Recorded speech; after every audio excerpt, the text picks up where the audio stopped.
Et l'essentiel, il n'est pas là de toute façon. L'essentiel, il peut pas être là. Il peut pas être il peut pas être dans ces images, dans ces traces. Il peut pas. L'essentiel, il n'est pas là. L'essentiel, c'est ce qui se passe sur le moment avec des gens. Et ça, on l'aura jamais. Alors, je me dis, il faut faire ce truc. Je vais prendre une clope. En plus, je vois même pas ma tête, alors je me rends pas compte. Non, il a toujours un petit truc. Il est sensible, malgré sa carapace. Oui. C'est une personne qui est sensible. Oui, c'est tout à fait vrai. Oui, ouais. On le sent comme ça. Il est sensible, ce personnage. Et lui, vous le voyez parti donc pour faire du théâtre jusqu'à la fin de ses jours. Ouais. Il a quand même. C'est une pointure. En plus, Véronique, je demande ça à toi.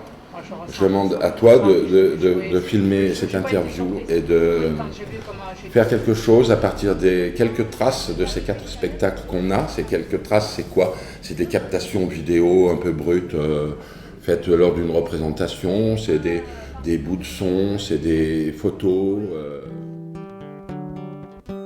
Dans la vieille maison de la Rivière Noire, Jerry Lee était assis au piano et travaillait péniblement. Il essayait d'écrire une chanson où il était question d'un long voyage nocturne et de ce qu'il y avait au bout de ce voyage.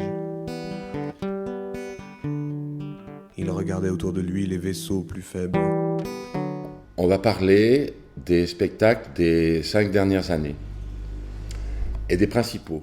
Cela fait 30 ans, en 2008, qu'il fait ce métier de metteur en scène. À Lyon, beaucoup de personnes connaissent son travail. Comment, en 20 minutes, montrer aux gens d'ailleurs un objet qui témoigne de sa démarche? Il y a une sorte de continuité stylistique qu'il repère dans les 4 spectacles fabriqués entre 2002 et 2007. Une sorte de ligne qu'il aimerait essayer d'expliquer. Cette ligne, je trouve que c'est banal finalement. C'est banal de dire que mes spectacles depuis quelques années, là, ils utilisent, ils travaillent sur la correspondance poétique de plusieurs choses qui sont... Ces 4 spectacles travaillent sur la correspondance poétique de plusieurs choses.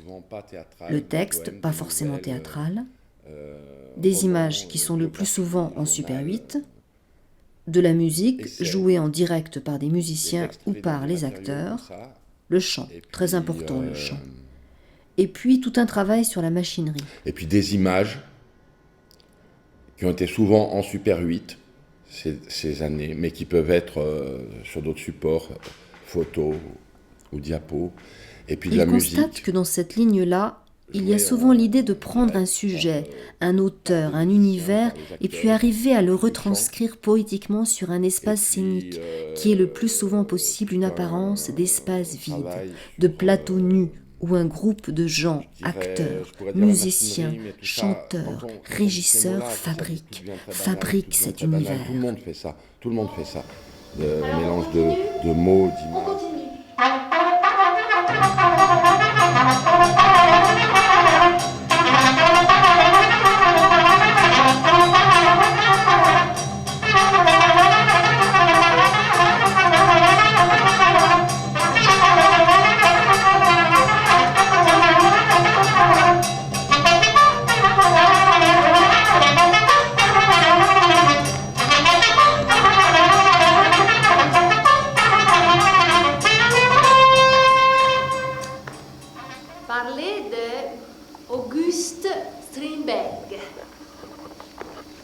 Le dispositif dramaturgique nécessite 4 personnages, 2 hommes et 3 femmes. Certains personnages sont absents, reste leur image. Harriet, tu n'as pas répondu à ma question directe concernant Blanche-Signe. Pourquoi n'as-tu pas voulu être celle que j'avais inventée pour toi ? Maintenant, il ne me reste plus qu'à te dire comme il y a 7 ans lorsque je t'ai demandé ta main. Voulez-vous avoir un petit enfant avec moi ? Veux-tu avoir un petit enfant avec moi ? Harriet. Et la femme qui l'observe. Le choix qui a été fait, c'est de ne pas prendre une pièce de Strindberg, mais de prendre plein de bouts de plein de pièces, plus des extraits de son journal, de sa correspondance, des poèmes. Et l'autre choix aussi qui était capital, c'était de prendre des extraits d'un essai qu'a écrit Adamov sur Strindberg, et de se servir comme base première pour la construction du spectacle, hein, de ce texte-là, donc d'un essai, d'une parole sûre. Elle veut le faire passer pour fou, pour maniaque de la persécution. Eh bien, il lui montrera que persécuté, il l'est bien, et par sa faute. Malgré tous ses efforts, Strindberg n'acquitte personne. Mais reste la possibilité d'une évaluation approximative des fautes. 3 catégories. Les petits coupables, les grands coupables qui doivent être punis, les grands coupables qui ont des circonstances atténuantes. Allez, dansons la danse des sabres. Kirk n'a jamais vu ça. Non, plutôt l'entrée des boyards. Tu la connais? Alice! Alice est dans ta vie cuisinière un jour. Arrive, c'est dit. Toi, tu viens de dire du mal de moi.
Les 2 spectacles qui ont été faits à partir de poèmes et de nouvelles de Dylan Thomas.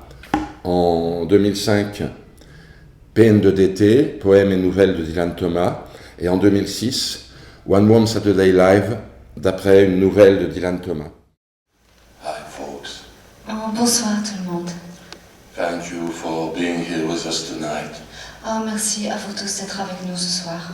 I hope you will have a very good time. J'espère que vous aurez du bon temps. My name is DT. Mon nom est DT. Test. 1, 2, 3. OK. In my craft of cinema, it is last still night when only the moon rages and the lovers lie abed, with all their griefs in their arms. I labor by singing light, not for ambition or bread, or the strut and trade of charms on the ivory stages, but for the common wages of their most secret heart. Dans mon métier, mon art morose. Mon père était un poète et il est allé en Amérique. Mon père gagnait de l'argent en Amérique et ensuite il ramenait l'argent à la maison, à Logarne, au Pays de Galles. Mon père me parlait des femmes en Amérique. Elles ont de grandes dents et des sourires accueillants. Pour l'argent et pour le sourire d'une femme, mon père a enregistré ses poèmes. Regardez donc là-haut, sur l'étagère. Il a bu toute l'eau de Cologne. Il fallait qu'il ait soif. C'est un original, c'est tout ce que j'ai à dire. Je ne prêche pas, je ne condamne personne.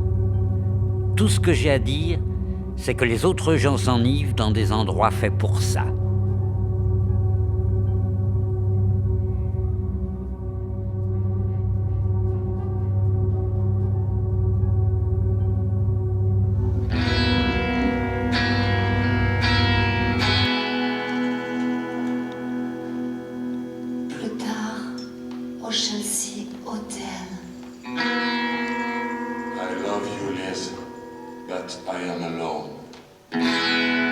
Je t'aime, Liz.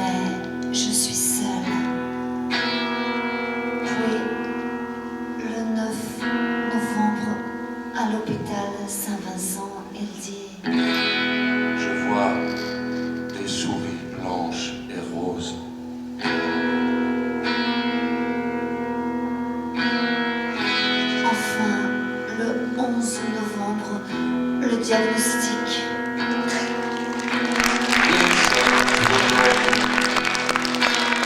C'est quoi une salle on insulte, on s'en fout. Shit. Merde. One Home Saturday Live, en fait, qui a été créé quelques mois après, en 2006, c'était un spectacle sur un tout petit espace de jeu, une sorte de petite estrade où tous les appareils que nous utilisions pour raconter cette histoire étaient autour de nous. On avait un tourne-disque vinyle, des instruments de musique, des variateurs de lumière, un rétroprojecteur.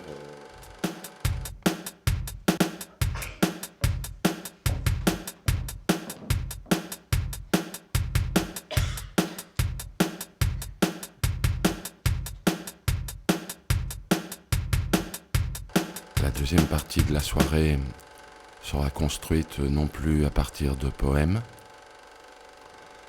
mais d'une nouvelle mise en jeu et en musique qui s'appelle One Warm Saturday.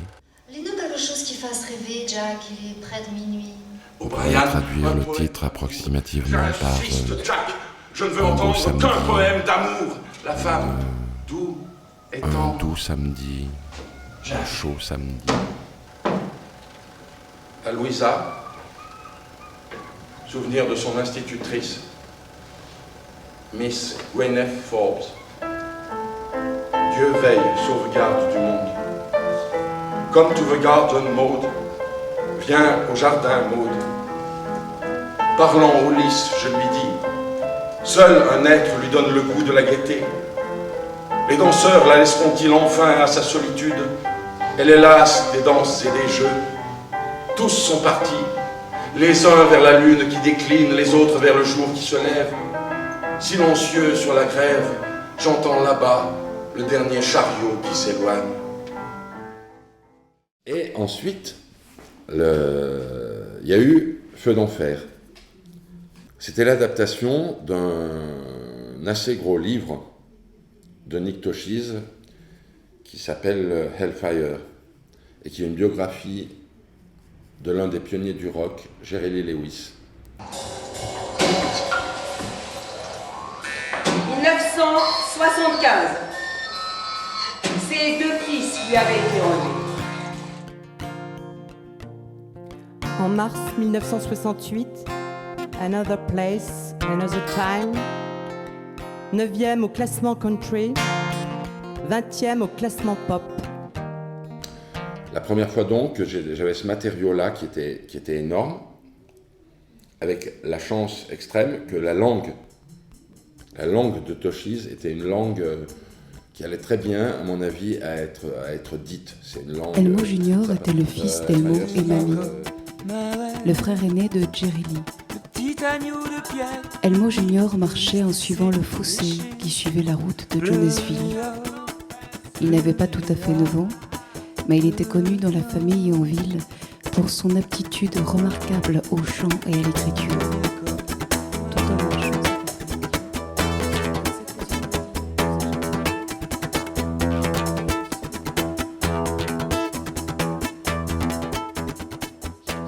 Hellfire, ça parle du sud des États-Unis, il y a des accents très faulknériens, il y a beaucoup de références bibliques, c'est un univers très sombre et puritain, c'est le monde des prédicateurs pentecôtistes, c'est une langue très, très vigoureuse comme ça qui va bien être dite sur scène. Et là, on est allé encore plus loin, il me semble, sur la question de la narration, c'est-à-dire ce par quoi, avec les nouvelles racontées au Hill, on pétait le 4e mur et on racontait directement au public.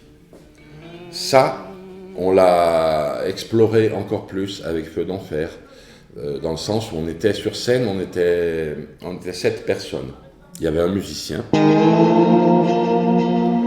il y avait un régisseur plateau qui était en même temps la personne qui a fait la scéno et la lumière.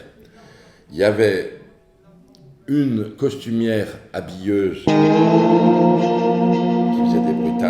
Et à part ça, on était 4 comédiens-narrateurs qui nous partagions la narration et puis qui incarnions aussi de manière brève ou plus ou moins longue les très nombreux personnages qui traversent la vie de Jerry Lee Lewis et qu'il y a dans cette histoire.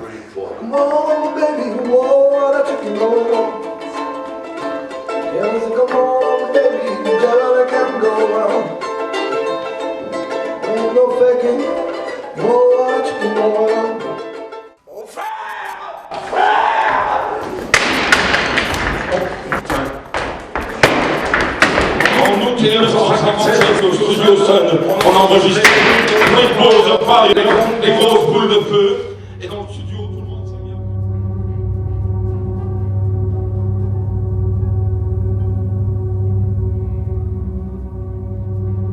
Et pourtant, je ne vais pas me transformer en...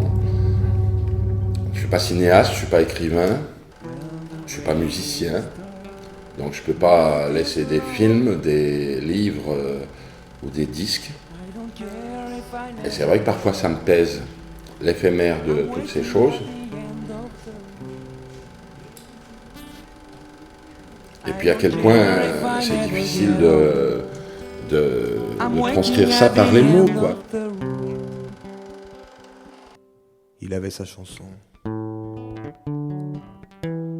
Après l'avoir chantée, il se contempla dans le miroir avec un regard de biais. Il vit des cheveux ondulés qui avaient la couleur de l'or brûlé, des yeux qui étaient comme ceux d'un faucon pris au piège mais qui ne pleurait pas. Il plissa les yeux, toujours en regardant de biais. Il avait 21 ans et il était trop vieux pour être apprivoisé. Cela, il le voyait. Il voyait l'enfant chéri de mamie. Et il voyait le tueur.